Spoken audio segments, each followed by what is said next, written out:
A scion of many worlds. There were no other matches after that, mostly because no one could think of something that could top the sheer stunts that were pulled in the last match, and also the arena needed to be reset and resanded. The sheer wind force had strained the mechanisms of the traps to such a degree that they were now jammed in place, and it would take days if not weeks to repair them. The general consensus was worth it, and the Star Seekers were the toast of the town. A huge moving party is spreading across the city, and all sorts of little booths and stalls are being rolled out to take advantage of the good mood and suddenly drink, and food are flowing along with song and dance. During it, a huge amount of toasts and freebies are given out to the winners to encourage others to buy and consume. The party grows and grows as Jasper makes use of his wings to bring some attention to himself as he helps to keep things cheerful. A few civilians try to lift his swords, and it quickly becomes a contest to just pick them up and hold them. He refuses to let people have it easy by taking off the sheaths, and in doing so, he keeps down the possible injuries as lines form to try this new bit of entertainment out.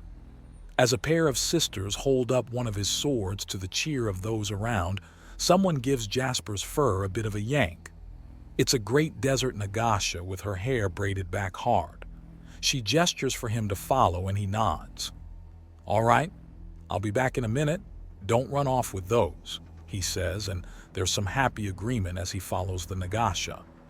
She has many of the Defier's Guild tattoos on her, and no doubt with 6 arms she could be a dangerous opponent. She leads him into a nearby building and closes the door behind them. Waiting for him is a deep crag Nagasha sitting on a comfortable pillow at a low table. The Great Desert Nagasha takes up a guarding position at the door.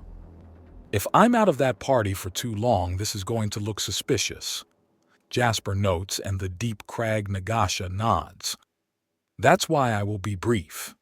You may call me Miss Two. I will not belittle your intelligence and intuition by beating around the bush. Should your rescue arrive, what will that mean for the breakaway empire? Many things. I suspect there will be riots and an immense ideological schism. How that turns out will be primarily up to you and yours. Putting that aside, there's going to be an enormous period of relearning and retraining with the new possibilities available to you. So economically, there will be a bit of a hit in the meantime. Something I've been trying to avert by reintroducing numerous technologies that will soon become wildly available." "I see." Miss Two notes. There's a shake of her rattle and a glass rises to her lips, and she takes a sip of whatever's in it. "Do you have any suggestions for how to avert the worst portions of what's to come?" "Cooperation. The Undaunted that are coming are here on a rescue and rebuild mission. They have no intention of leaving, and in fact, Lacin is going to be properly resettled with all the infrastructure that was lost when the nest was destroyed. Fighting them will just bring a lot of pain and suffering, but if you say you need help and tell them how you want it or need it, then they'll bend over backwards to get it to you in the way you want it." "Really? There will be some things they won't agree with and a few ideas that are just going to get refused. But unless you're asking for help in waging an unprovoked war, taking slaves, or other immoral actions, they'll be pretty accommodating. The biggest point of contention will be the blood sports of the arena. But if you try to keep matches to what I and my team did today, then they won't have much room to argue or even protest." "Ah, so you were setting an example," she notes with a smile. "I'm always setting an example," Jasper returns. "Sounds exhausting." She returns and he nods. "When the Undaunted get here, my first action will be to get control of their biggest and softest bed and just fall down on it for as long as possible," he says with a rueful look. "Well, it's good to know that all these feats are having some toll on you. I've got enough left in me to keep this up long enough. Don't you worry." "Oh, I wasn't worried. With this bit of information, we know how to best steer our lands and people into the upcoming changes. And I still have to deal with the Slaver Empire. properly treat with the Serpent Empress, and make contact with the Jorgwa tribes. What about the city-states of the Shattered Continent?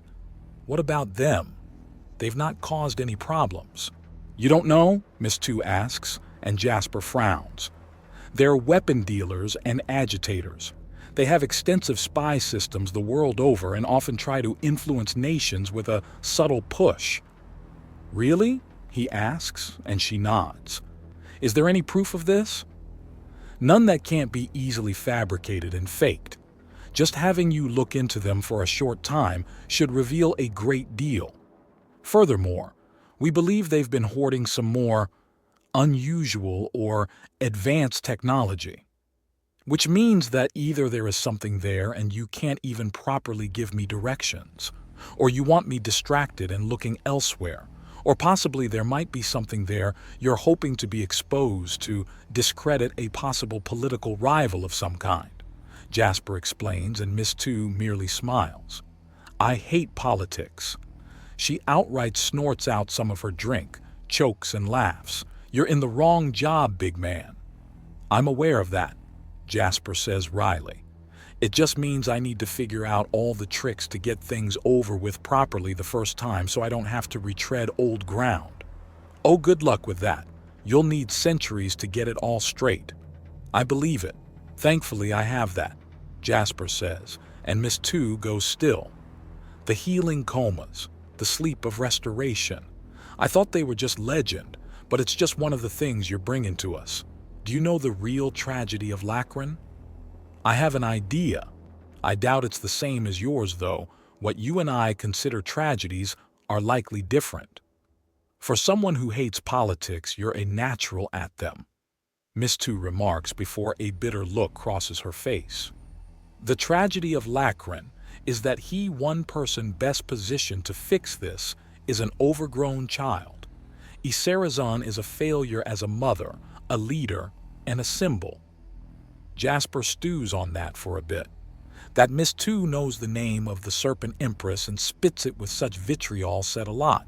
Your mother's personal failures are, in fact, not the tragedy of Lacin, Jasper says, and Miss Two looks at him skeptically.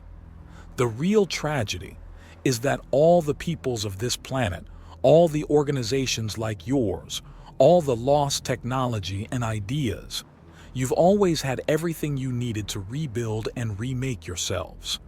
The communication and global positioning satellites are still in orbit.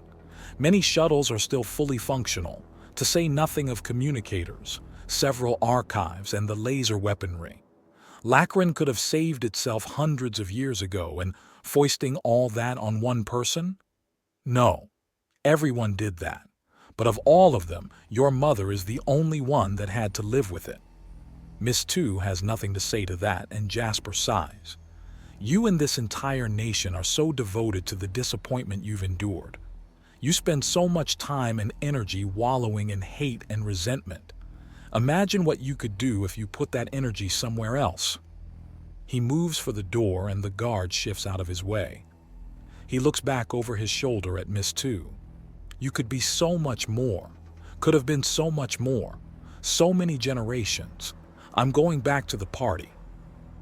He leaves both members of the Defiers Guild and their hidden guards and agents in silence as he closes the door behind him. What would that freak know about Agent Garrett? Enough, Miss Two states as she considers things. But I said enough, Miss Two states. He is correct. We have long had the capacity to heal this world but have never taken the steps required. But we are taking the steps, it's just he got in the way. We needed a second shuttle so we could pull the first one apart without losing anything. And look at where it's brought us. The shuttle is in the control of the Grand Midwives, and the one who pulled it out of our grasp is now one of the most celebrated and beloved figures in the whole of our nation, despite making friendly inroads with the enemy of our nation and being effectively the head of an unaligned nation. Miss Two states. We can still deal with him, Agent Garrett states, and Miss Two snorts. How? He is one of the most popular people on Lacin, is an obscenely powerful combatant, and has easy access to a depth of secrets and scholarly knowledge that makes him far more valuable to literally everyone alive, meaning that any organization that attacks him will earn the ire of the entire planet. But no, if we move against him, he'll just use it as an excuse to wipe out anyone who will dissent against him. Or maybe he'll take the throne of our empire and declare the Empress to be his adoptive child. He did so in Miru, and that move saw him take complete control in days at most. Do you want that to happen here? No. Good, because he took over Miru by baiting a sacrificial unit into attacking him, which he then took over. Then he defended it, wiping out a larger and better equipped unit. Following that, he bested an August champion in battle, meaning she joined him and then confronted the champions of an army sent to deal with this nonsense in the test of balance and threw them back with ease. Then he used that as an excuse to take the fort. Every step of the way he baited his enemies into attacking him so he could claim the moral high ground and stay incredibly popular even as he went on a warpath. So he is dangerous. Very. Miss 2 agrees. But you deal with something dangerous not by falling into its traps but avoiding them. He has constantly looked for and used excuses to justify his behavior. If we don't give him one, it will at least buy us some time to try and find a counter to someone who conjures tornadoes in the middle of battle. And if he's telling the truth and a spaceship full of relief aid is coming, really coming, then we ask them what took so damn long while trying to keep our nation and home from tearing itself apart in anarchy. Miss 2 states, whether his ship shows up or not, he's still brought an absurd amount of technological advancement to us. For that alone, our way of life is going to shift. The ability to produce librariums and have them fully functional and capable of communication is enough by itself to utterly shift much of our way of life. Then what do? Agent Garat asks. Miss 2 simply rises from the table and grins. Well, I'm going to go out and enjoy the party, keeping an eye on him but not attacking the man without reason, Miss 2 states. Really? That's your plan? But he's been speaking with the lying snake. Yes, he has. That doesn't change any of the other facts. We deal with this delicately, or this goes up in our faces harder than any experiment with plasma weaponry, Miss 2 states, and with a shaker of her rattle, Agent Garrett slides to the side and she leaves the building after the gigantic Earthani that's thrown everything out of balance as well as the screaming crowds. She can't help but flinch a little at the sheer amount of noise that hits her. She never liked the arena all that much, which is why Miss 3 had been sent there. But you don't always get the jobs you prefer.